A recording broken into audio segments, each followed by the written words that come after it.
हरे कृष्णा, राधे राधे। दोस्तों, आप सभी माता एवं बहनों का मेरे YouTube चैनल वंदना काव्य में दिल से स्वागत है। आप सभी का तहे दिल से धन्यवाद। आप सभी वीडियो को इतना प्यार देते हैं, लेकिन कमेंट्स करना और चैनल को सब्सक्राइब करना तो भूल ही जाते हैं। आपसे अनुरोध है कि वीडियो में आगे बढ़ने से पहले, कथा सुनने से पहले हमारे चैनल को याद से सब्सक्राइब कर लीजिए और कमेंट्स में राधे राधे जरूर लिखिए। और हाँ, बताइएगा कि आप लोग कहाँ से कथा सुन रहे हैं, ताकि हमें भी पता चल सके कि आप सबको ये कथाएँ अच्छी लगती हैं। आप कमेंट्स कीजिएगा, तभी तो हमें पता चलेगा कि जो हम कथाएँ लेकर आते हैं वो कथाएँ आपको अच्छी लगती है। इसलिए आप हमें कमेंट्स करते हैं, आप हमें प्यार देते हैं। तो इतनी अच्छी कथाएँ हम आपके लिए लेकर आते हैं। क्या आपको अच्छा नहीं लगता? आप कमेंट्स में राधे राधे नहीं लिखते। तो आइए आज रसपान करते हैं गर्भ कथा। कहा जाता है कि गर्भ में पल रहे शिशु पर एक गर्भ कथा की रसपान करने से भगवान के जैसे ही गुण आते हैं। महाभारत में माद्री का नाम कम आता है, किंतु उनका योगदान अत्यंत महत्वपूर्ण है। वे पांडव की माँ थी, नकुल और सहदेव की जननी, किंतु उनकी गर्भ कथा केवल संतान उत्पत्ति की नहीं, एक पत्नी, सौत, स्त्री और तपस्विनी के संघर्ष की भी है। यह कहानी बताती है कि कैसे एक राजकुमारी जिसने प्रेम में विवाह किया, उसी प्रेम में अपनी जीवन यात्रा को बलिदान कर दी। माद्री मद्र देश के राजा शल्य की बहन थी। वे सौंदर्य की प्रतिमूर्ति, कला और संस्कृति में निपुण और संयमी थी। बचपन से ही वे आध्यात्मक और तप में रुचि रखती थी। उनका हृदय समुद्र की तरह गहरा था, बाहर से शांत, भीतर से गूंजता हुआ। राजा शल्य अपनी बहन से अत्यंत स्नेह करते थे और चाहते थे कि उसका विवाह किसी योग्य राजा से। संयोगवश हस्तिनापुर के राजा पांडु ने स्वयं पत्नी के रूप में माद्री को चुना। माद्री ने प्रेम पूर्वक पांडु को स्वीकार किया। पांडु भी उनके सौंदर्य और शील से प्रभावित थे, लेकिन विवाह के समय पांडु पहले से ही कुंती के पति थे। माता एवं बहनें, आपसे अनुरोध है, वीडियो में आगे बढ़ने से पहले हमारे चैनल को याद से सब्सक्राइब कर लीजिए और बेल आइकन को ऑन कर लीजिए और कमेंट्स में राधे राधे जरूर लिखिए, ताकि ऐसे ही गर्भ कथा की नोटिफिकेशन आप सभी के पास सबसे पहले पहुंचे, क्योंकि मैं रोज़ सुबह ऐसी गर्भ कथा लेकर आती हूं। तो आप हमारे चैनल को सब्सक्राइब कीजिएगा, बेल आइकन को ऑन कीजिएगा, तभी तो ऐसी गर्भ कथा की नोटिफिकेशन आप सभी के पास सबसे पहले पहुंचेंगे। और हो सके तो और भी माताएं बहनें जितने गर्भ धारण की हुई हैं, सबके साथ शेयर कीजिएगा, ताकि उन्हें भी कुछ मदद मिल सके, उन्हें भी मन को शांति मिले एक कथा की रसपान करने से। माद्री के मन में कुंती के लिए सम्मान था, किंतु यह भी सत्य था कि स्त्रियों के बीच सौत का संबंध सहज नहीं होता। माद्री ने इस संबंध को सौम्यता और धैर्य से निभाया, लेकिन कुंती के प्रभाव के आगे उनका स्थान गौण होता चला गया।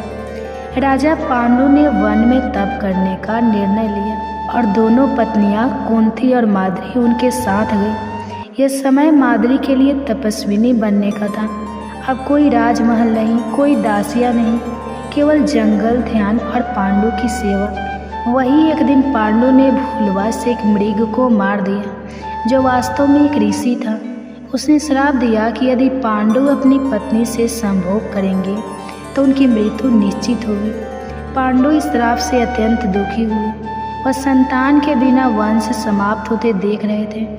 तब कुंती ने अपना रहस्य खोला।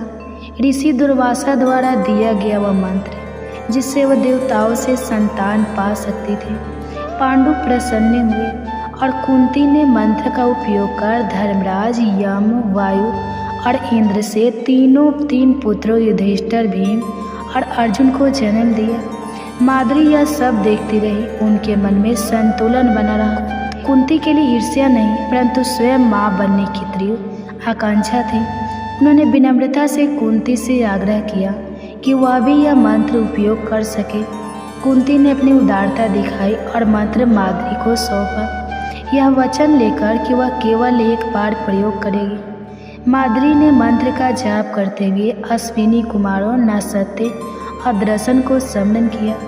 देवताओं ने प्रकट होकर उन्हें वरदान दिया कि कि उनके गर्भ से 2 दिव्य पुत्र उत्पन्न होंगे। कुछ समय पश्चात माद्री के गर्भ से नकुल और सहदेव का जन्म हुआ। एक सुंदर, निपुण, तेजस्वी और बुद्धिमान पुत्रों की जोड़ी। माद्री का मातृत्व पूर्ण हुआ, लेकिन उनके मन में संतान की संख्या को लेकर एक उपराध बोध उत्पन्न हुआ, क्योंकि उन्हें लगा उन्होंने कुंती के वचन का अतिक्रमण किया। अब 5 पांडव की माँ कुंती और माद्री थी, लेकिन समाज में मातृत्व का श्रेय प्रायः पहली पत्नी को मिलता है। माद्री के लिए यह दुविधा थी। वे माँ थी, फिर भी दूसरी माद्री ने अपने पुत्रों के प्रति ममता को कभी कुंती से नहीं छिपाया, लेकिन कभी किसी प्रकार का विरोध नहीं किया। वे जानती थी कि मातृत्व केवल जन्म से नहीं, पालन से भी पूर्ण होता है। वर्षों बीते, पांडवों की वासना पर नियंत्रण ढीला पड़ा। एक वसंत ऋतु की मधुर बेला में माद्री के सौंदर्य से अभिभूत हो पांडु ने उन्हें आलिंगन किया। श्राप सत्य हुआ, पांडु की वही मृत्यु हो गई। माद्री सत्यबद्ध रह गई। वे जानती थी कि उनका सौंदर्य पांडु के अंत का कारण बना। कुंती अब 5 बच्चों के साथ अकेली थी। माद्री ने निर्णय लिया कि वह सती होकर अपने पति का साथ निभाएगी। उन्होंने कुंती से प्रार्थना की कि वह 5 पुत्रों की परवरिश करे, क्योंकि कुंती अधिक सक्षम थी। माद्री अग्नि में प्रवेश कर गई, न केवल पत्नी के रूप में बल्कि आत्मगालिन से मुक्ति की साधिका बनकर। माद्री की मृत्यु के बाद नकुल और सहदेव ने कभी माँ का चेहरा नहीं देखा। कुंती ने उन्हें भी युधिष्ठिर, भीम और अर्जुन की तरह पाला। माद्री की छवि एक अदृश्य छाया की तरह पुत्रों के जीवन में रही, एक ऐसी माँ जो उनकी स्मृति में कभी पूरी तरह उभर नहीं पाई। महाभारत युद्ध में नकुल और सहदेव ने भी वीरता दिखाई। वे धर्म के पक्ष में खड़े रहे, लेकिन उनके मन में माद्री की छवि सदैव रही। कुंती ने एक ओर कर्ण को जन्म देकर त्यागा, दूसरी ओर माद्री ने स्वयं जीवन त्यागा। दोनों माताओं ने अपने अपने ढंग से स्त्री धर्म और मातृत्व निभाया। माद्री की गर्भ कथा महाभारत का एक शांत किंतु गहरा अध्याय है। उनकी कहानी में संघर्ष है, प्रेम है, मातृत्व है, आत्मबल है और सबसे बढ़कर त्याग है। वे एक ऐसी स्त्री थी जो कम बोली, अधिक जिया। उनका त्याग मौन था, लेकिन प्रभाव अमिट। स्त्री जब माँ बनती है तो वह केवल एक जीव को जन्म नहीं देती, वह अपने भीतर एक संसार रचती है। उसका शरीर, मन, आत्मा और अस्तित्व सब एक साथ बदलता है। यह कथा है ऐसी ही एक स्त्री की जिसने गर्भ के हर क्षण को जिया, सहा और अपने भीतर के ब्रह्मांड को जन्म दिया। गांव का नाम था सरसोपुर। हरियाली, पीली सरसों के खेत, कुएं की खरखर और मंदिर की आरती में लिपटी एक छोटी सी बस्ती, वही रहती थी सावित्री। सावित्री एक साधारण लड़की, सादगी में सजी, स्वभाव में सौम्य। पिता हरिलाल किसान थे, माँ गौरी देवी धर्मपरायण। सावित्री पढ़ाई में होशियार थी, लेकिन किस्मत ने उसे 10वीं के बाद घर की चौखट से बांध दिया। उसका विवाह हुआ रघुवीर से, पास के गांव का एक शिक्षक था। शादी धूमधाम से हुई। सावित्री अपने सपनों की गठरी बांधकर ससुराल आई। सास ज्योति देवी, ससुर धर्मपाल और जेठ जेठानी का भरा पूरा परिवार। लेकिन सपनों की गठरी खुलते ही उसके सामने आया कर्तव्य, मर्यादा और परंपराओं का गाढ़ा जाल। पति रघुवीर समझदार थे, लेकिन भावनाएं शब्दों से दूर रहती। सावित्री का मन धीरे धीरे घर की दीवारों से बातें करने लगा। शादी के 2 साल बाद सावित्री को उल्टियाँ होने लगी, कमजोरी बढ़ी। गांव की दाई ने मुस्कुराते हुए कहा, बधाई हो बहू, भगवान ने कोख भरी है। वह क्षण अनजाना था, भीतर कुछ हल्का कुछ भारी हुआ। रघुवीर ने सिर हाथ पर हाथ फेरते हुए कहा, अब तुम केवल मेरी पत्नी नहीं, एक माँ बनने वाली हो। सावित्री की आंखें भीग गई। पहले महीने में सब कुछ नया था। उसकी माँ गौरी देवी आई, समझाया, बहू अब हर बात में सावधानी, हर निवाला अब 2 के लिए है। गांव की स्त्रियां भी आकर सलाह देने लगी, क्या खाना है क्या नहीं। कुछ ने पुराने टोटके बताए, कुछ ने देवी की पूजा के नियम समझाए। सावित्री उन सबके बीच खुद को तलाश रही थी। क्या मैं अब वही रहूँगी? क्या अब मेरा जीवन किसी और के लिए होगा? तीसरा महीना आते आते सावित्री का शरीर बदलने लगा। जी मिचलाना, चक्कर, भूख अचानक बढ़ना और भावनाओं का जवाब। रात को चुपचाप आंगन में बैठती, अपनी हथेली पेट पर रखकर सोचती, तू कौन है मेरे भीतर? क्या तू मुझे जानता है? वो अब खुद से बात करने लगी थी। गर्भ के साथ ही रिश्ते बदलने लगे। सास अब उसके खाने पीने का ख्याल रखती, लेकिन जेठानी की ईर्ष्या आंखों में थी। रघुवीर अब थोड़ा और खामोश हो गए थे। शायद वो इस नए रूप से डर रहे थे। एक पत्नी जो अब माँ बन रही थी। सावित्री ने जाना गर्भ केवल शरीर में नहीं, मन में भी पलता है। एक दिन मंदिर में आरती के समय पुजारी ने कहा, गर्भ का मतलब केवल बच्चा नहीं होता, ब्रह्मांड भी वही से जन्मता है। माँ बनना शिव शक्ति का संयोग है। उस रात सावित्री ने सपना देखा, एक देवी जिनके गर्भ में नदियाँ बह रही थी, सूर्य निकल रहा था और चांदनी मुस्कुरा रही थी। वह सुबह से कुछ और हो गई थी। अब वह गर्भ को एक कर्तव्य नहीं, एक साधना मानने लगी। छठे महीने एक दिन पेट में एक कोमल हिलचल, जैसे किसी ने हल्के से दस्तक दी हो। सावित्री की आंखों से आंसू बह निकले। वो दौड़कर रघुवीर के पास गई। उसने मुझे छुआ है पहली बार। रघुवीर की आंखें चमक उठी। उन्होंने अपने हाथ पेट पर रखा। उस पल वे दोनों पहली बार एक जैसे लगे, एक माँ और एक पिता। एक दिन सावित्री खेत में गिरी। ताई ने कहा, ध्यान रखना बहू, अब बच्चा थोड़ा कमज़ोर हो गया है। घर में तनाव छा गया। रघुवीर चिंता में डूब गए। सास हर चीज़ पर टोका टाकी करने लगी। सावित्री खुद को दोषी समझने लगी। वो अपने भीतर गहराई में उतरने लगी। हर दिन एक डर, हर रात एक दुआ। अब 9वां महीना चल रहा था। सावित्री दिन में रामचरितमानस पढ़ती, श्रीमद् भागवत मात सुनती और रात्रि को लोरी गाती।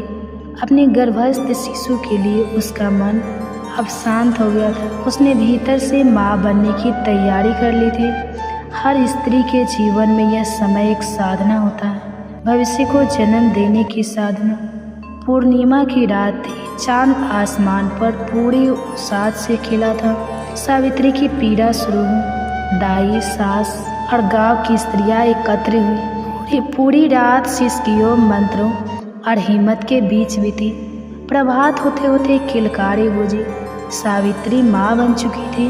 एक कन्या ने जन्म लिया। उसने उस नन्ही जान को अपनी छाती से लगाया और धीमे से कहा, तू ही मेरा दूसरा जन्म है। बेटी का नाम रखा वेदिका।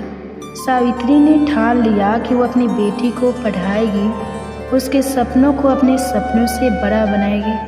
अब सावित्री सिर्फ एक माँ नहीं थी, वह एक निर्माता थी जो समाज, सोच और संस्कारों को एक नई दिशा दे सकती है। यह कथा केवल सावित्री की नहीं है, यह हर स्त्री की है जो माँ बनने की पीड़ा और आनंद से गुजरती है। गर्भ केवल शिशु का नहीं होता, वह स्त्री का भी पूर्ण जन्म होता है।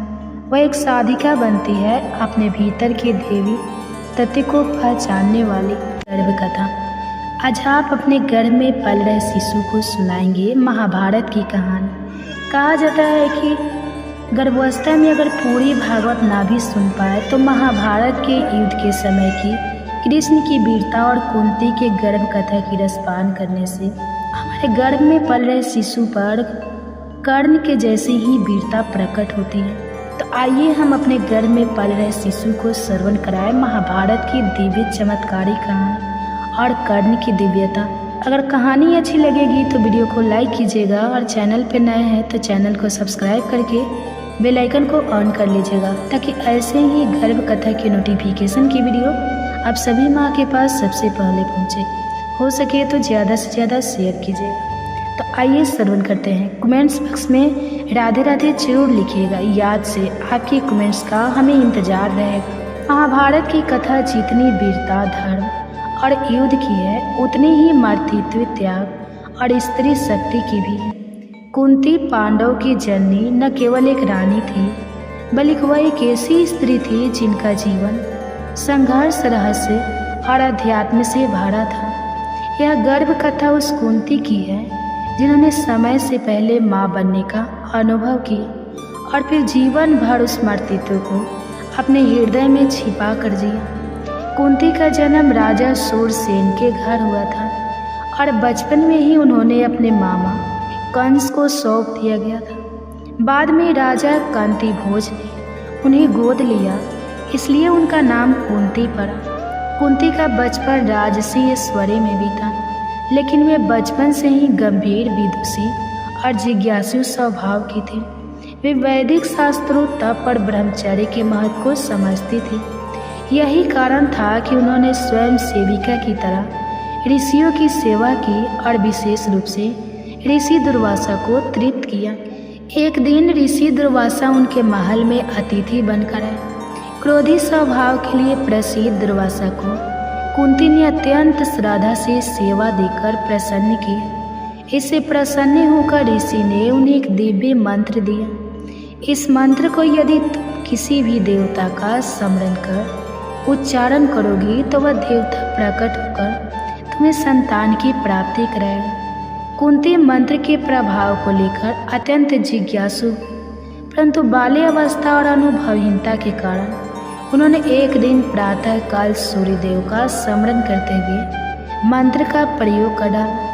मंत्र के प्रभाव से स्वयं सूर्यदेव प्रकट हुए। कुंती भयभीत हो गई। उन्होंने सूर्यदेव से प्रार्थना की कि वह लौट जाए, परंतु देवता बोले, मंत्र की शक्ति से मैं उपस्थित हुआ हूँ, अब लौटना संभव नहीं। तुम्हारे गर्भ में मेरा तेजस्वी पुत्र होगा। कुंती के गर्भ में एक तेजस्वी बालक का बीज पड़ा। यह उनके लिए एक अद्वितीय अनुभव था। अविवाहित होकर गर्भवती होना उस युग में सामाजिक लांछन का कारण था। कुंती का शरीर दिव्यता से दबकने लगा, परंतु मन में भय, लज्जा और असमंजस ने घर कर लिया। उन्होंने 9 महीनों तक गर्भ को छिपा कर रखा। समय पूरा हुआ और कुंती ने एक दिव्य बालक को जन्म दिया। वह अद्भुत सौंदर्य का स्वर्ण कवच और कुंडलों से युक्त था, साक्षात सूर्य पुत्र कर्ण। परंतु विवाह पूर्व संतान होने के कलंक से बचने के लिए और समाज की आलोचना से बचने हेतु कुंती ने अपने नवजात को एक डिब्बे में रखकर नदी में प्रभावित कर दिया। उस क्षण ने कुंती को एक आजीवन पीड़ा दे दी। माँ होकर अपने शिशु को त्यागना किसी भी स्त्री के लिए एक असहनीय निर्णय होता है। यह मातृत्व का सबसे गहन त्याग था। बाद में कुंती का विवाह हस्तिनापुर के महाराज पांडु से हुआ। पांडु धर्मपरायण, वीर और नीतिज्ञ थे। विवाह के उपरांत कुंती ने महाराज पांडु के साथ हिमालय की ओर गमन किया, जहाँ उन्होंने तपस्या और ध्यान में जीवन बिताया। पांडु ने एक बार वन में अनजाने में एक ऋषि को मृग समझकर मार दिया। उस ऋषि ने श्राप दिया कि यदि पांडु स्त्री संग करेगा तो उसकी मृत्यु हो जाएगी। इस श्राप ने पांडु को अत्यंत व्यथित कर दिया। वह संतानहीन रह जाने से दुखी थे। कुंती ने पांडु को अपना वह रहस्य बताया। दुर्वासा द्वारा प्रदत्त मंत्र देवताओं से संतान की प्राप्ति की शक्ति। पांडु के आग्रह पर कुंती ने धर्मराज यम को आगान किया, जिसे युधिष्ठिर का जन्म हुआ। धर्म, संयम और विवेक का प्रतीक। फिर वायुदेव को स्मरण कर भीम का जन्म हुआ, बल, साहस और क्रोध का स्वरूप। फिर इंद्र का आवाहन कर अर्जुन का जन्म हुआ, दिव्य शौर्य, निपुणता और धर्म के रक्षक। पांडु की दूसरी पत्नी माद्री भी संतान चाहती थी। कुंती ने उदारता से उन्हें मंत्र का उपयोग करने की अनुमति दी। माद्री ने अश्विनी कुमारों का आवाहन किया, जिनसे नकुल और सहदेव का जन्म हुआ। इस प्रकार कुंती 5 पांडव की माँ बनी, 3 अपने गर्भ से और 2 सहमातृत्व से। एक दिन पांडु अपनी कामना पर नियंत्रण ना रख सके और माद्री से संग कर बैठे। उसी क्षण श्राप के अनुसार उनकी मृत्यु हो गई। माद्री ने अपने प्रायश्चित स्वरूप सती हो जाना उचित समझा और 5 बालक कुंती के सानिध्य में रह गए। कुंती एक विधवा माँ बनकर 5 पुत्रों को लेकर हस्तिनापुर लौटी। वहाँ उनके लिए नए संघर्षों का दौर आरंभ। जब कर्ण ने द्रौपदी स्वयंवर में भाग लिया और अर्जुन ने स्पर्धा की, तब कुंती ने उसे देखा। उनका हृदय विदीर्ण हो उठा। यह वही पुत्र था जिसे उन्होंने जन्म के बाद त्यागा था। कुंती ने बाद में एकांत में कर्ण से भेंट की, उसे सत्य बताया, लेकिन कर्ण ने अपने दैत्य और पालनकर्ता अधिरथ से मिले प्रेम के कारण पांडव का साथ नहीं दिया। यह एक माँ के लिए हृदय विदारक अनुभव था, एक पुत्र से मिलने पर भी उसे खो देने का। महाभारत युद्ध की पूर्व संध्या पर कुंती ने कर्ण से प्रार्थना की कि वह पांचों पांडव को न मारे। कर्ण ने वचन दिया कि वह अर्जुन को छोड़ किसी पांडव को नहीं मारेगा। यह एक माँ की अंतिम आशा थी जो दो विरोधी पक्षों में बटी हुई थी, एक और उसका त्यागा हुआ पुत्र और दूसरी ओर वे जिनका पालन पोषण उसने किया। कर्ण की मृत्यु के बाद कुंती ने युधिष्ठिर को सत्य बताया कि कर्ण उनका ज्येष्ठ भ्राता था। यह सुनकर युधिष्ठिर को आत्मगालीन हुई और उन्होंने कहा कि अब वे राज सिंहासन नहीं लेंगे। कुंती की स्वीकार रोहित किसी साहसिक निर्णय से कम नहीं थी, परंतु यह भी सत्य था कि अब पछताने से कुछ नहीं बदल सकता था। महाभारत के बाद कुंती ने धृतराष्ट्र, गांधारी और विदुर के साथ वन को प्रस्थान किया। उन्होंने तपस्या की, ध्यान किया और अतः वन में ही अपनी देह त्याग दी। उनका जीवन एक सन्यासिनी का रहा, जिसने नारी होकर भी महानताओं की गाथा। कुंती की गर्भ कथा केवल एक स्त्री की जीवनी नहीं है, वह एक समग्र नारी अनुभव है, जहाँ प्रेम, त्याग, मर्तित्व, साहस, धर्म और पीड़ा सब समाहित है। उन्होंने धर्म के मार्ग पर चलते हुए वह सब सहा जो एक साधारण नारी के लिए असंभव था। कुंती की गर्भ कथा आज भी प्रत्येक स्त्री के हृदय में प्रतिध्वनित होती है, जो अपने जीवन में संघर्षों के बीच मर्तित्व और मर्यादा को साथ लेकर चलती है। उनकी जे गर्भ कथा माताओं एवं बहनें, आपसे अनुरोध है कि वीडियो को पूरा देखिएगा। आधा अधूरा ज्ञान हमेशा आधा अधूरा ही रहता है, इसलिए कभी भी वीडियो को काट कर नहीं देखिएगा और हो सके तो ज़्यादा से ज़्यादा शेयर कीजिएगा, क्योंकि ज्ञान बांटने से ही फल मिलता है। इसीलिए हो सके तो शेयर कीजिएगा, जितने भी माताएं बहनें हैं सबके साथ शेयर कीजिएगा और वीडियो को पूरा देखिएगा शुरू से अंत तक। अच्छी कथाएं हैं, आपको अच्छी लगेगी। कथा श्रवण करने के बाद आपको अच्छा फील होगा, इसलिए वीडियो को ज़्यादा देखिएगा और हो सके तो वीडियो को लाइक करके कमेंट्स में हरे कृष्णा राधे राधे जरूर लिखिएगा और अपना आशीर्वाद हमें कमेंट्स के माध्यम से जरूर दीजिएगा। आप सभी का बहुत बहुत धन्यवाद, जो आप सबने मुझे इतना प्यार देते हैं, मेरे वीडियो को इतना प्यार देते हैं और इतनी गहरे से समझते हैं और कथा की रसपान करते हैं। तो चलिए एक बहुत ही प्रेरणादायक कहानी आज सुना रही हूँ। गर्भ में मिला ज्ञान, अभिमन्यु की एक सच्ची कहानी। आपसे अनुरोध है, हाथ जोड़कर विनती है कि वीडियो को पूरा देखिए शुरू से लेकर अंत तक। अच्छी कहानियाँ हैं, अच्छी लगेगी आपको। गर्भ में पल रहा शिशु भी आनंद लेगा। इसके लिए गर्भवती माता एक शांत अवस्था में बैठ जाए, जहाँ बहुत ज़्यादा डिस्टर्ब ना हो, और अपने दोनों हाथ को मलता से गर्भ पे रख ले और अपने बच्चे को धीरे से बुलाए, आओ आओ मेरे बच्चे, आज मैं तुम्हें एक ऐसी कहानी सुनाने जा रही हूँ जिस गर्भ में ही अभिमन्यु की सच्ची कहानी, जिसने गर्भ में ही चक्रव्यूह वेदना सीख लिया था। क्या तुम जानते हो अभिमन्यु कौन था? आओ मैं तुम्हें आज विस्तार से सुनाने जा रही हूँ। तो चलिए श्रवण करते हैं। क्या आपने कभी सुना है कि एक बच्चा अपनी माँ के गर्भ में ही युद्ध की सबसे जटिल रणनीति सीख गया? न तलवार थी, न कोई गुरुकुल, बस एक माँ थी, उसका प्रेम था और एक पिता की वाणी, जिसे सुनकर एक अजन्मे बालक ने चक्रव्यूह भेदने की कला सीख ली। यह कोई कल्पना नहीं, यह महाभारत का वह सच है जो हमें बताता है कि एक माँ की कोख में भी युद्ध की शुरुआत हो सकती है। और उस बच्चे का नाम था अभिमन्यु। आज की इस कहानी की शुरुआत होती है महाभारत काल के उस अध्याय से, जहाँ प्रेम, भाग्य और भविष्य तीनों एक साथ चल रहे थे। अर्जुन पांडव में सबसे पराक्रमी, सबसे निपुण धनुर्धर उस समय अपने 12 वर्षों के वनवास के अंतिम पड़ाव पर थे। तीर्थ यात्राओं और आत्मचिंतन के माध्यम से वह अपने जीवन को दिशा देने की कोशिश कर रहे थे। उन्होंने अपनी यात्रा के दौरान कई यश मुनियों से ज्ञान प्राप्त किया, लेकिन अतः उनका मार्ग उन्हें ले आया द्वारिका। द्वारिका भगवान श्री कृष्ण की नगरी, धार्मिकता, संस्कृति और संगीत का एक अद्भुत संगम। अर्जुन द्वारिका पहुँचे तो वहाँ का वातावरण पूरी तरह अलग था।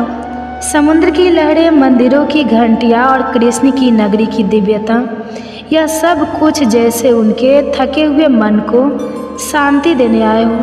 और यही उनकी भेंट होती है सुभद्रा से। सुभद्रा भगवान श्री कृष्ण और बलराम की बहन, एक अत्यंत सुंदर, सौम्य, गुणवान और तेजस्वी कन्या। जब अर्जुन ने पहली बार सुभद्रा को देखा, वो भगवान रुक्मणी के मंदिर से लौट रही थी।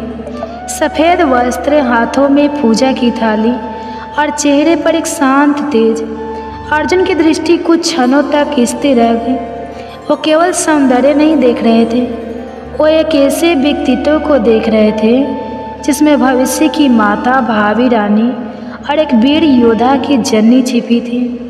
अर्जुन मन ही मन बोल पड़े, यदि स्त्री से कोई पुत्र जन्म ले तो वह निश्चित ही महापुरुष होगा। श्री कृष्ण का दृष्टिकोण, श्री कृष्ण ने अर्जुन की मन स्थिति को भांप गए थे।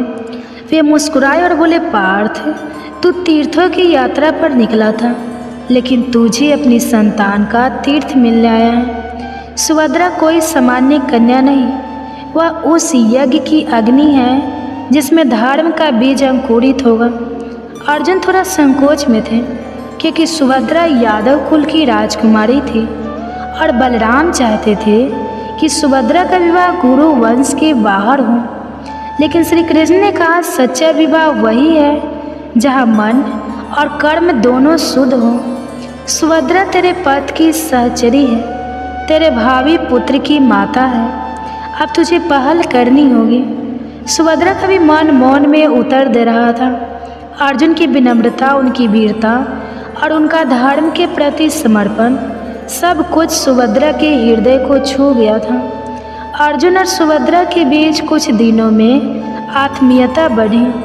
वो एक दूसरे से धर्म, जीवन और भविष्य पर बात करने लगे। एक दिन समुद्र तट पर बैठे हुए सुभद्रा ने अर्जुन से पूछा, क्या आपको कभी डर लगता है युद्ध से? अर्जुन मुस्कुराए, हाँ, जब मैं सोचता हूँ कि मेरे भीतर कोई ऐसी शक्ति ना हो जो मेरी संतति को आगे ले जाए, तब डर लगता है। सुभद्रा बोली, तो हम दोनों एक ऐसा जीवन रचें जहाँ भय नहीं, संस्कार हो। सुविवाह और गर्व की ओर पहला कदम। श्री कृष्ण के आशीर्वाद और योजना से अर्जुन और सुभद्रा का विवाह हुआ। एक दिव्य उत्सव की तरह शंखनाद, मंत्र, पुष्प वर्षा। और उसी दिन भगवान श्री कृष्ण ने सुभद्रा के कान में कहा, अब तू केवल मेरी बहन नहीं, अब तू एक संस्कार देने वाली माँ बनेगी। तेरे गर्भ में जो आत्मा आएगी वो केवल योद्धा नहीं, वो धर्म का पुनर्निर्माण करेगा। और यही से उस कथा की शुरुआत होती है जो केवल युद्ध के मैदान तक सीमित नहीं है, बल्कि गर्भ में शुरू हुई एक महान गाथा कथा है।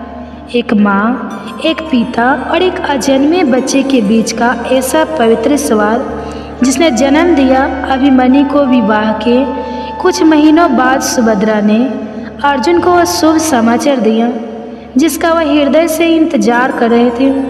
प्रभु, मेरे गर्भ में आपके पुत्र का जीवन अंकुरित हो चुका है। अर्जुन कुछ क्षणों तक मौन रह गए। उनके मन में जैसे कोई अनदेखा दीपक जल उठा। उन्होंने सुभद्रा के चरणों में सिर रखकर कहा, तुम केवल मेरी पत्नी नहीं, अब इस राष्ट्र की भावी शक्ति की जननी बन चुकी हो।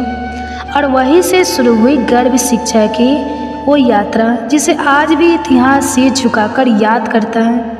गर्भ संस्कार की शुरुआत अर्जुन ने अपने शास्त्रों को शांति से एक ओर रख दिया। अब उनकी तलवार, उनका धनुष, वाणी, विचार और ध्यान बन गए थे। उन्होंने निश्चय किया, मैं अपने पुत्र को गर्भ से ही योद्धा बनाऊंगा, लेकिन केवल बाहुबल से नहीं, बुद्धि, विवेक और धर्म से सुसज्जित योद्धा। उन्होंने सुभद्रा के लिए एक विशेष कक्ष बनवाया जहाँ रोज वेदों का पाठ होता, शुद्ध वायु प्रभावित होती, मंदिर की घंटियाँ बजती और जहाँ कोई नकारात्मक विचार प्रवेश नहीं कर सकता। चक्रव्यूह की शिक्षा गर्भ के भीतर की पहली कक्षा। एक दिन जब सुभद्रा 7वें महीने में थी, अर्जुन उन्हें लेकर महल के उद्यान में बैठे।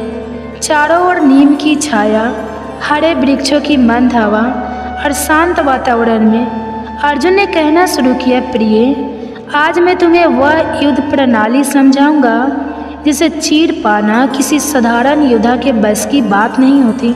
इसका नाम है चक्रव्यूह। सुभद्रा ने उत्सुकता से कहा, क्या यह रचना युद्ध को जीतने का उपाय है? अर्जुन बोले, नहीं, यह रचना युद्ध को रोकने का उपाय है। जो इसे समझ ले वह शांति तक पहुंच सकता है।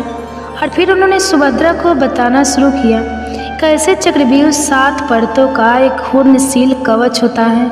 हर परत एक भ्रूण है, हर द्वार पर एक महारथी होता है और प्रवेश करते करते योद्धा अपने आप को भूल जाता है। गर्भ में सुन रहा था कोई जब अर्जुन यह सब समझा रहे थे।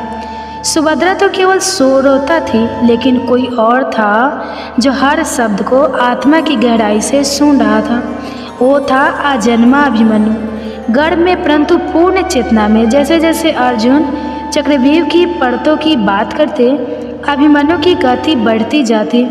सुभद्रा ने अर्जुन का हाथ पकड़ा और कहा, मुझे लगता है मेरा गर्भ मुझे उत्तर दे रहा है।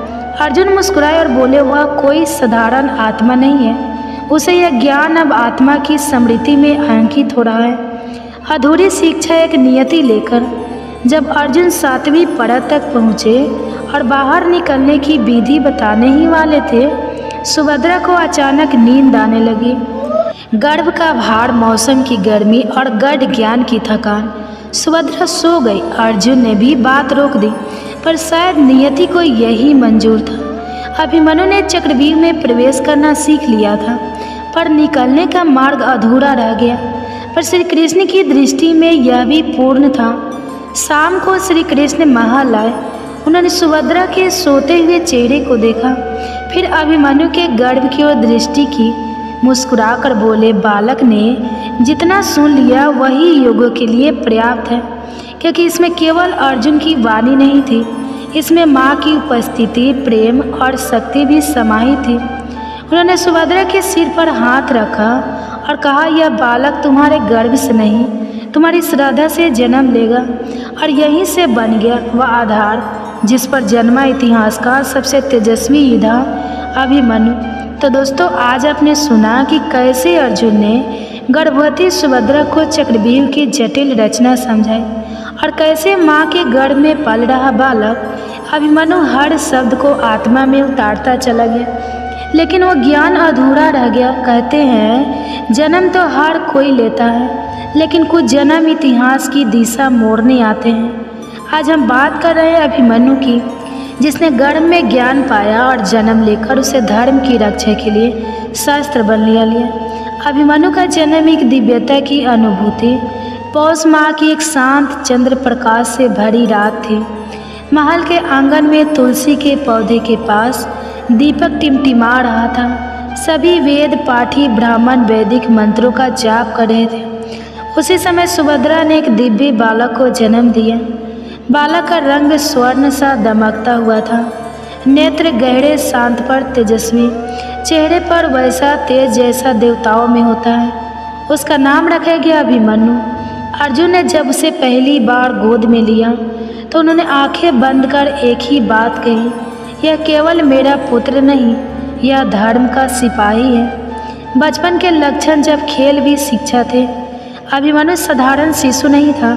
जहाँ अन्य बच्चे खिलौने से खेलते, वहाँ वह लकड़ी की तलवार से योद्धाओं जैसी मुद्राओं का अभ्यास करता। 3 वर्ष की उम्र में धनुष को हाथ में थाम लिया। 4 वर्ष में एक बार में 7 घंटे तक ध्यान स्थल बैठना। 5 वर्ष में उसने एक बार बाल कृष्ण की मूर्ति को देखकर कहा, माँ, यह वही है जिन्होंने गर्भ में मुझसे बात की थी। सुभद्रा सतबद्ध रह गई। उन्हें समझ आ गया अभिमन्यु को केवल जन्म नहीं मिला है, उसे स्मृति भी मिली है। गर्भ में सुनी गई हर बात अब उसके व्यवहार, भाव और विचार में उतर चुकी थी। शिक्षा का प्रारंभ गुरु कृपाचार्य और गुरु दौरे। अर्जुन ने तय किया कि अभिमन्यु को महर्षि कृपाचार्य से शिक्षा दिलाई जाएगी। कृपाचार्य ने जैसे ही अभिमन्यु को देखा बोले, यह बालक तो प्रकृति से ही योद्धा है, इसके अंदर कोई तप्त अग्नि है जो सीखने के लिए तैयार है। कृपाचार्य ने उसे ध्वनि की दिशा से शत्रु को पहचानना, घोड़े की चाल समझना और सामरिक ध्यान सिखाना शुरू किया। 10 वर्ष की उम्र में वह गुरु द्रोणाचार्य के आश्रम पहुंचा, जहां भीष्म, कर्ण और द्रोण स्वयं उसकी प्रतिभा देखकर चकित हो गए। द्रोण ने कहा, यदि अर्जुन की छाया को देखना हो तो अभिमन्यु को देखो, लेकिन ध्यान रहे यह केवल छाया नहीं, यह अपने आप में प्रकाश है। कर्ण से पहली मुलाकात और अद्भुत संवाद। एक दिन अभिमन्यु की भेंट कर्ण से हुई। कर्ण ने मुस्कुराकर कहा, तुम अर्जुन पुत्र हो, क्या तुम में वैसा ही पराक्रम है? अभिमन्यु शांत भाव से बोला, मेरे पास गर्व की शिक्षा है और उसमें डर सिखाया ही नहीं गया। सभी विस्मित रह गए। शब्दों में ना अहंकार था ना व्यंग, बस एक गढ़ में बोई गई आत्मा की स्पष्टता थी। कृष्ण का आशीर्वाद। श्री कृष्ण ने जब अभिमन्यु को पहली बार ध्यान करते देखा तो बोले, इस बालक को अब मेरी जरूरत नहीं है, यह स्वयं स्वर बन चुका है। श्री कृष्ण ने एक दिन सुभद्रा से कहा, बहन, तूने जो गर्भ में सुना, जो बोला, उसी से इस बालक की आत्मा बनी है। तूने केवल एक शरीर नहीं रचा, तूने धर्म का भविष्य गढ़ा है। संक्षेप में अभिमन्यु का जन्म ध्यान, श्रद्धा और ज्ञान से सींचा गया था। उसके खेल अभ्यास थे, उसकी चुप्पी ध्यान था, उसकी मुस्कान आश्वासन थी। अभिमन्यु वो था जो गर्भ की गहराइयों में ज्ञान को पहचान चुका था और अब समय आने पर उसे संसार के सामने दिखाने वाला था। अगले भाग में जानेंगे जब कुरुक्षेत्र का युद्ध आया और कैसे 16 साल का एक बालक एक पूरी सेना के सामने अकेला खड़ा हो गया और इस तरह जन्म हुआ अभिमन्यु का। वो बालक जो गर्भ में ही युद्ध की शिक्षा लेकर आया, एक ऐसा योद्धा जिसकी आभा बचपन से ही सबको चौंका देती थी।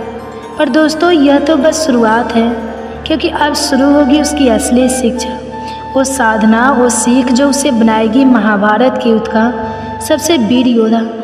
तो चलिए आज जानते हैं कि किन गलतियों के कारण हम माँ नहीं बन पाते हैं और किन गलतियों को सुधारने से हम जल्दी ही माँ बन पाएंगे।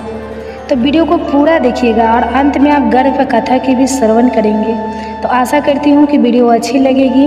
आप कमेंट्स ज़रूर कीजिएगा, कमेंट्स में ज़रूर बताइएगा कि आपको जानकारी कैसी लगी। अगर अच्छी लगी है तो आप अपना आशीर्वाद हमें ज़रूर दीजिएगा कमेंट्स के माध्यम से। तो चलिए शुरू करते हैं। माँ बनना हर स्त्री के जीवन का एक अनमोल अनुभव होता है। यह न केवल एक शारीरिक प्रक्रिया है, बल्कि मानसिक, भावनात्मक और आध्यात्मिक रूप से भी गहराई से जुड़ा होता है। इस यात्रा की शुरुआत गर्भधारण से होती है और इसके लिए स्त्री को कई पहलुओं पर ध्यान देने की आवश्यकता होती है।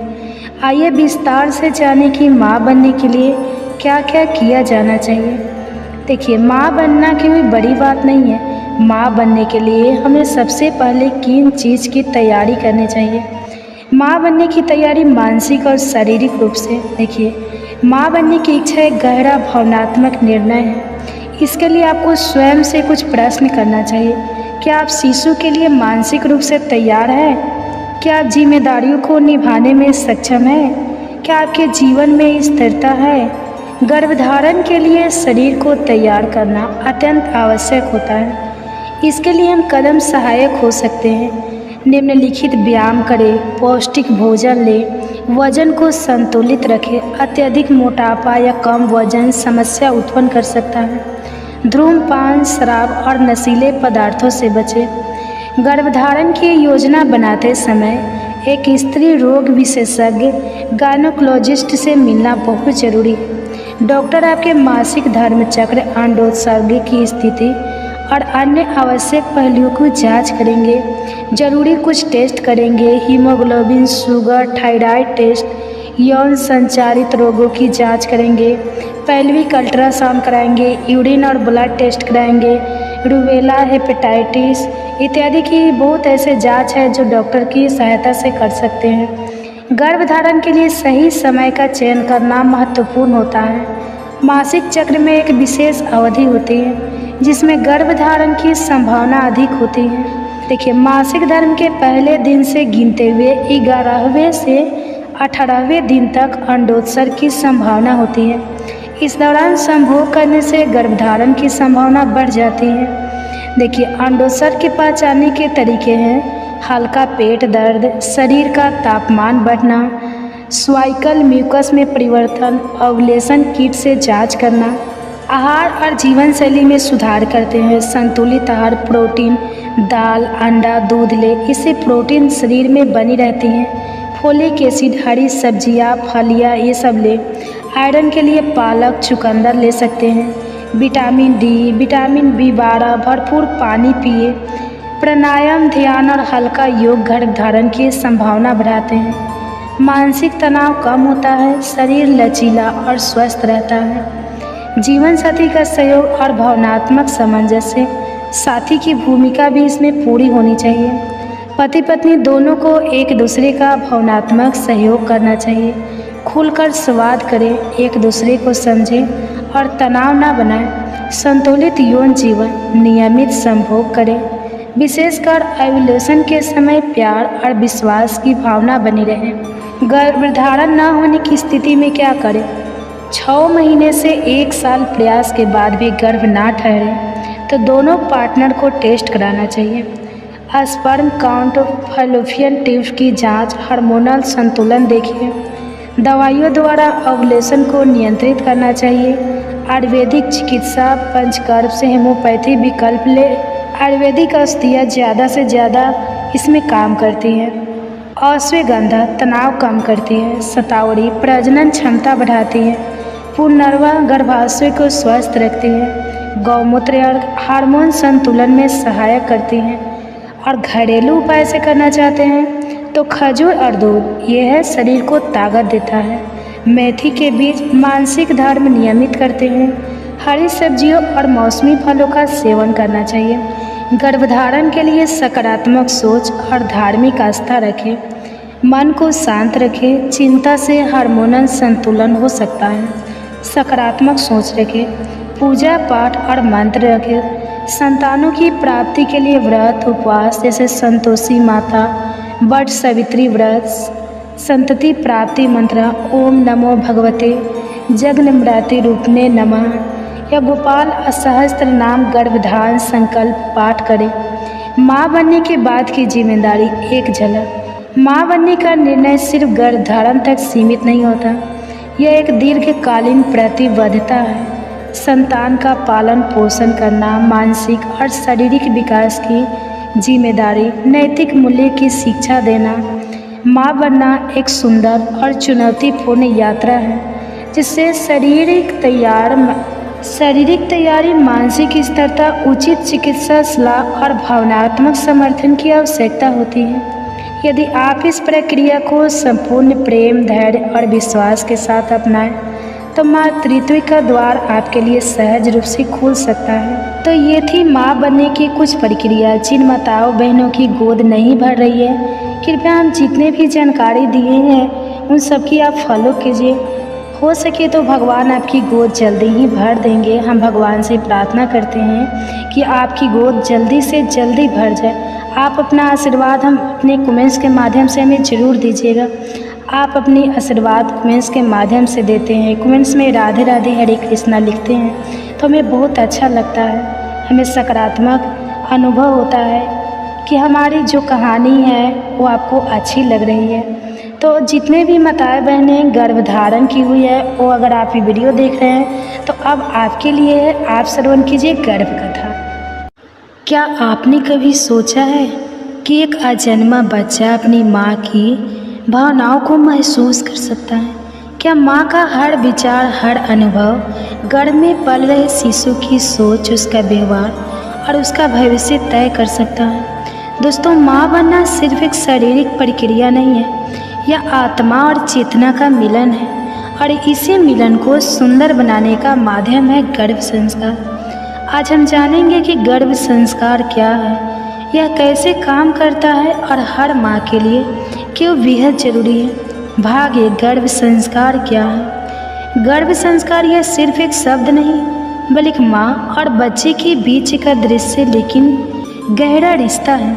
गर्भ यानी वह पवित्र स्थान जहाँ एक नया जीवन आकार ले रहा होता है और संस्कार यानी जीवन के प्रति दृष्टिकोण, मूल्य, सोच और व्यवहार की नींव। गर्भ संस्कार का अर्थ है जब एक माँ अपने गर्भ में पल रहे बच्चे को सकारात्मक सोच, भावनात्मक ऊर्जा, संस्कार और आध्यात्मिक जुड़ाव से पोषित करती है तो वह प्रक्रिया गर्भ संस्कार कहलाती है। यह संस्कार सिर्फ शब्दों में नहीं होते, वे होते हैं माँ की भावनाओं में, सोच में, बोलचाल में और जीवन शैली में। जैसे एक कुम्हार कच्ची मिट्टी को आकार देता है, वैसे ही माँ अपने विचारों से, प्रेम से और ऊर्जा से अपने बच्चे को एक सुंदर व्यक्तित्व देती है। भाग 2, गर्भ। इसकी शुरुआत कब और कैसे होती है?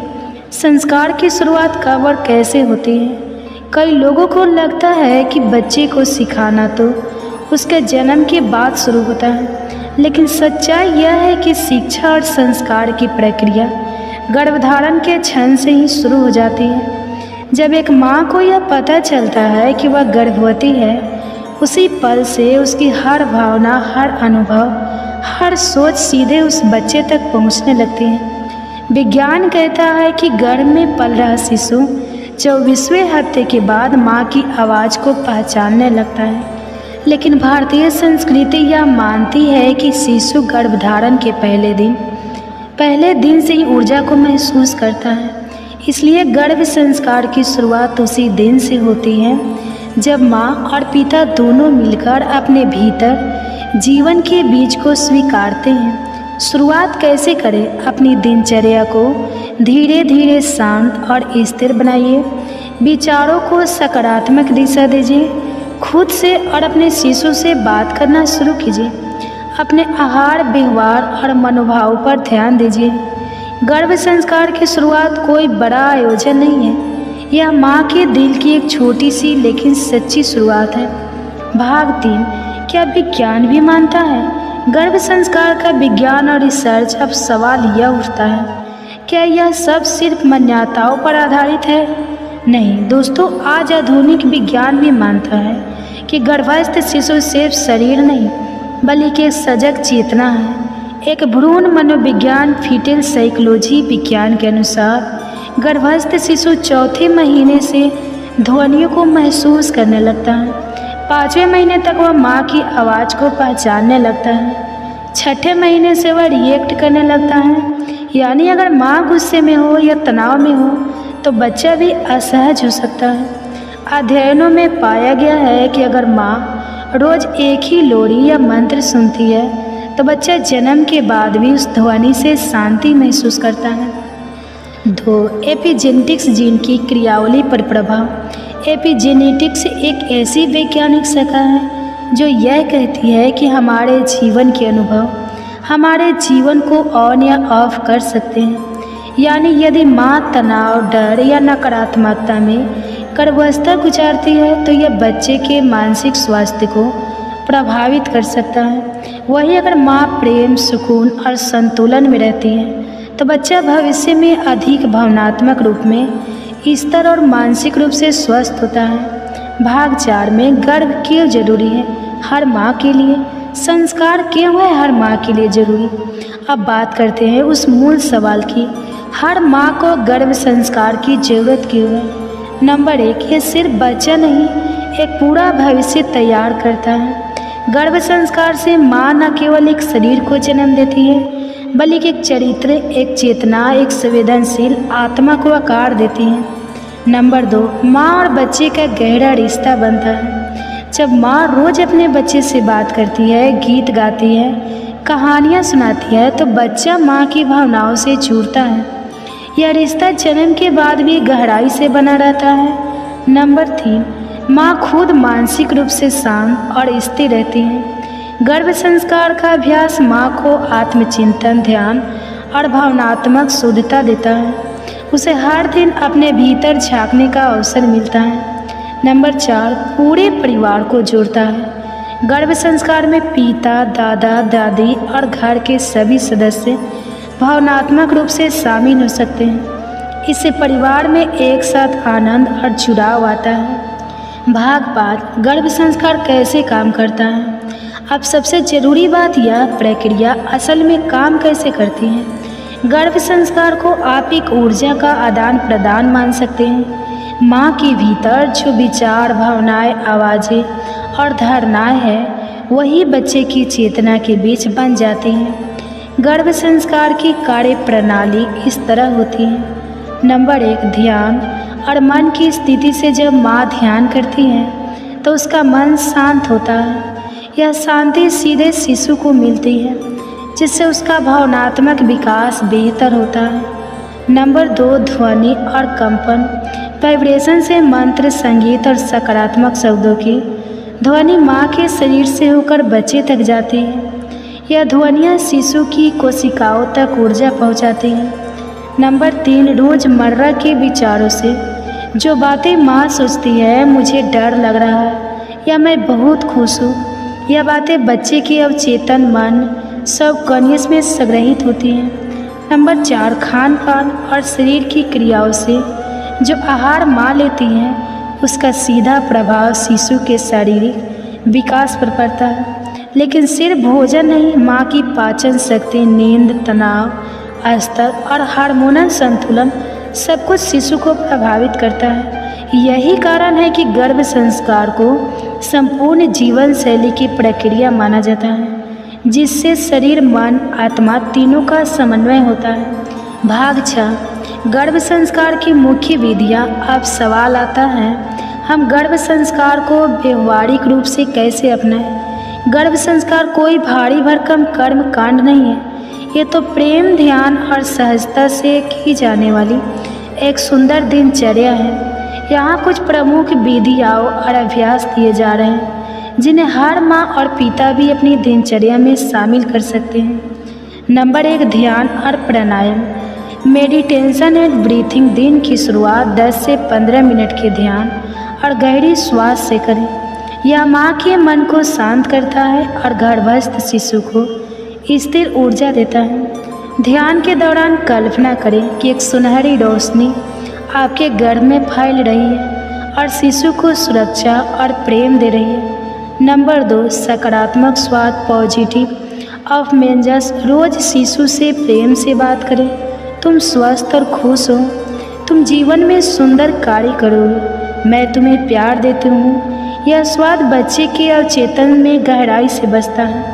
नंबर 3, मंत्र और संगीत। मंत्र और म्यूजिक थेरेपी। सुबह या शाम गायत्री मंत्र एवं शांत धुन या शक्ति संगीत सुने। वैज्ञानिक शोध भी बताते हैं कि शांत संगीत भ्रूण की हृदय गति को स्थिर करता है। माँ के गाना गाए भजन या लोरी जन्म के बाद भी शिशु को पहचान में आते हैं। नंबर 4, प्रेरणादायक पढ़ाई और ग्रंथ श्रवण। रामायण, महाभारत, भागवत गीता जैसे ग्रंथों की कहानियाँ और शिक्षाएं माँ खुद पढ़े या सुने। माँ जो सोचती, पढ़ती और महसूस करती है, बच्चा उसे आत्मसात करता है। नंबर 5, अच्छी कहानियों और पॉजिटिव म्यूजिक। प्रेरणात्मक फिल्में, नैतिक कहानियाँ और संभव स्वाद वाले प्रोग्राम देखें। टीवी और मोबाइल पर नकारात्मकता से बचें क्योंकि माँ की मानसिक स्थिति बच्चों को भी प्रभावित करती है। नंबर 6, सात्विक आहार और दिनचर्या। घर का ताज़ा, हल्का, पौष्टिक और सात्विक भोजन लें। तले भुने, भारी और कृत्रिम भोजन पदार्थों से बचें। समय पर सोना और उठना शारीरिक और मानसिक रूप से जरूरी है। नंबर 7, चित्रकला, हस्तकला या संगीत जैसे क्रिएटिव कार्य। कुछ माएँ गर्भावस्था में चित्र बनाना, कविता लिखना, गुनगुनाना शुरू करती हैं। यह सभी कार्य मन की ऊर्जा को संतुलित करते हैं जिससे बच्चे पर सकारात्मक प्रभाव पड़ता है। भाग 7, शास्त्र और इतिहास में गर्भ संस्कार का उल्लेख। गर्भ संस्कार कोई नया विचार नहीं है, यह हमारे वेदों, पुराणों और महाकाव्यों में विस्तार से वर्णित है। नंबर 1, महाभारत में अभिमन्यु की कथा कहा जाता है कि अर्जुन अपनी पत्नी सुभद्रा को युद्ध की रणनीति समझा रहे थे। गर्भस्थ अभिमन्यु वह बातें ध्यान से सुन रहा था, इसी कारण उसने चक्रव्यूह भेदना सीखा, भले ही वह बाहर निकलने का हिस्सा ना सुन सका। इसका संदेश है, गर्भस्थ शिशु सुनता है, समझता है और सीखता है। नंबर 2, रामायण में कौशल्या की भूमिका। भगवान राम के जन्म से पहले माँ कौशल्या ने व्रत, मंत्र, जाप और सदाचरण को अपनाया। परिणाम स्वरूप राम एक मर्यादा पुरुषोत्तम बने, आदर्श और नीति से भरे। नंबर 3, वेदों और उपनिषदों में वर्णन हमारे शास्त्रों में 16 संस्कारों की बात होती है। उनमें से पहला ही गर्भधान संस्कार है। यह बताना है कि जीवन की शुरुआत ही संस्कारों से होनी चाहिए। भाग 8, पिता की भूमिका क्या होती है। बहुत से लोग मानते हैं कि गर्भावस्था केवल माँ की जिम्मेदारी है, लेकिन सच्चाई यह है कि पिता का योगदान उतना ही महत्वपूर्ण होता है। नंबर 1, माँ को भावनात्मक सहारा देना। जब पति अपनी पत्नी को समझता है, उसके मूड स्विंग्स, डर या असहजता को महसूस करता है, तो माँ का मन शांत और सुरक्षित रहता है। नंबर 2, बच्चे से संवाद करना। पिता भी गर्भस्थ शिशु से रोज कुछ बातें कर सकते हैं। पापा तुमसे बहुत प्यार करते हैं, हम तुम्हारे आने का इंतज़ार कर रहे हैं। इससे बच्चा पिता की आवाज़ से भी जुड़ाव महसूस करता है। नंबर 3, घर का वातावरण सकारात्मक बनाना। गुस्सा, लड़ाई या तनाव का माहौल शिशु को डरा सकता है। पिता अगर घर में खुशहाली, सहयोग और समझदारी का वातावरण बनाए रखते हैं, तो गर्भ संस्कार और भी असरदार होता है। भाग 9, इसे दिनचर्या में कैसे शामिल करें। Positive routine. अब बात करते हैं सबसे ज़रूरी पहलू की, गर्भ संस्कार की रोज़ की ज़िंदगी में शामिल कैसे करें। इसका उत्तर बहुत सरल है, ध्यान से, प्रेम से और धीरे धीरे। यहाँ एक सिंपल लेकिन असरदार डेली रूटीन है, जिसे हर माँ और परिवार अपनाकर गर्भ संस्कार को सफल बना सकते हैं। सुबह की शुरुआत, सुबह उठते ही 7 संगीत या मंत्र सुने, जैसे गायत्री मंत्र, ओम या हल्की बांसुरी। 10 से 15 मिनट ध्यान करें। गहरी सांस लेते हुए अपने गर्भस्थ शिशु को प्रेम की रोशनी से घेरें। मैं खुश हूँ, मेरा बच्चा भी खुश है, जैसे पॉजिटिव वाक्य दोहराएं। दोपहर भोजन के बाद कोई अच्छी किताब पढ़ें, जैसे धार्मिक कथा, प्रेरणादायक जीवनचर्या या माता सीता, गर्गी जैसी शक्तिशाली स्त्रियों की कहानियाँ। एक बार जरूर अपने बच्चे से बात करें, बेटा आज की कहानी तुम्हारे लिए है। शाम का समय थोड़ा सैर करें, हल्के आसन जैसे वृक्षासन या तारासन परिवार के साथ कुछ समय हंसी मजाक या बातचीत में बिताएं। दिन भर की कोई अच्छी बात बच्चे से शेयर करें। आज मैंने गुलाब को मुस्कुराते देखा, तुम भी वैसे ही खिलना। रात को सोते समय शांत संगीत या लोरी सुने। हाथ गर्भ पर रखकर 3 से 4 मिनट ध्यान करें। दिल से कहे, मैं तुम्हें प्यार करती हूँ। बेटा आज का दिन सुंदर रहा। बस ये छोटी छोटी बातें मिलकर एक महान गर्भ संस्कार प्रक्रिया बन जाती है। भाग 10, संस्कार से जुड़े आम मिथक और उनकी सच्चाई। मिथक एक गर्भ संस्कार सिर्फ धार्मिक लोगों के लिए होता है। सच्चाई, गर्भ संस्कार एक मानसिक और भावनात्मक प्रक्रिया है, चाहे व्यक्ति किसी भी धर्म का हो या हर माँ के लिए उपयोगी हो। मिथक 2 बच्चा तो कुछ नहीं समझता, यह सब फालतू है। सच्चाई, विज्ञान ने साबित किया है कि गर्भ में पल रहा शिशु ध्वनियाँ सुन सकता है, माँ की भावनाओं को महसूस कर सकता है और उनसे प्रभावित भी होता है। मिथक 3, यह सब करने के लिए बहुत टाइम चाहिए। सच्चाई, गर्भ संस्कार को आप अपनी मौजूदा दिनचर्या में आसान तरीक़ों से शामिल कर सकते हैं। सिर्फ 15 से 30 मिनट भी बहुत असरदार होते हैं। मिथक 4, यह सिर्फ महिला की जिम्मेदारी है। सच्चाई, गर्भ संस्कार एक पारिवारिक प्रक्रिया है। इसमें पिता, दादा, दादी, भाई बहन सभी शामिल होकर बच्चे को स्नेह और सुरक्षा का वातावरण दे सकते हैं। भाग 11, गर्भ संस्कार से बच्चे पर क्या प्रभाव होता है। आप जानते हैं आखिर इन सारी बातों का बच्चे पर असर कैसे पड़ता है। गर्भ संस्कार के कारण बच्चे में यह गुण विकसित हो सकते हैं। नंबर 1, बुद्धिमत्ता।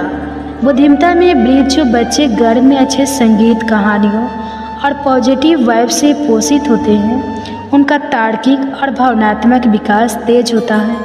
नंबर 2, आत्मविश्वास और स्थिरता। ऐसे बच्चे अपने विचारों को खुलकर रख पाते हैं, जीवन में आने वाली चुनौतियों से संतुलन के साथ निपटना जानते हैं। नंबर 3, नैतिकता और करुणा। गर्भ में सुनी गई अच्छी कहानियाँ, मंत्र और माँ की सकारात्मक सोच बच्चों को दयालु, संस्कारी और जिम्मेदार बनाती हैं। नंबर 4, मानसिक और भावनात्मक संतुलन। गर्भ संस्कार से बच्चे में कम गुस्सा, कम डर और ज़्यादा सहनशीलता विकसित होती है। नंबर 5, स्वास्थ्य और रोग प्रतिरोधक क्षमता। शांत और स्वस्थ वातावरण में पल रहे बच्चों का इम्यून सिस्टम मजबूत होता है।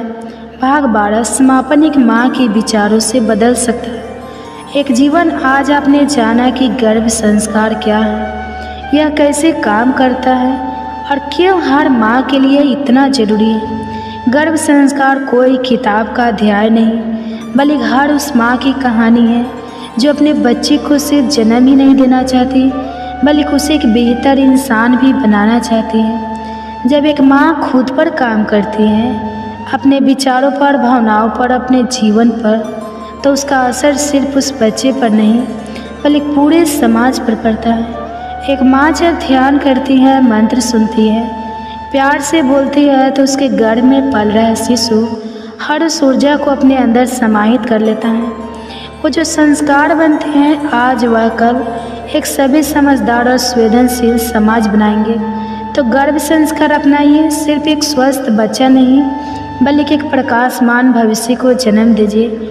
यदि ये वीडियो आपको उपयोगी, भावुक और प्रेरणादायक लगी हो तो इसे लाइक कीजिए, ताकि हम जान सकें कि ऐसी और कहानियाँ आपको पसंद हैं। इसे उन माताएं, बहनों और परिवारों तक पहुँचाइए जिनके लिए यह जानकारी एक जीवन बदलने वाला अनुभव हो सकता है।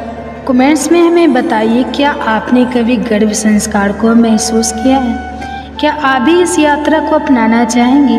अगर आप इस विषय पर और वीडियो देखना चाहते हैं तो चैनल को अभी सब्सक्राइब करें, और हाँ, हमारी गर्भ संस्कार सीरीज के अन्य भाग भी जरूर देखें, जिनमें सच्ची कहानियाँ हैं, हर माँ की आवाज़, हर माँ का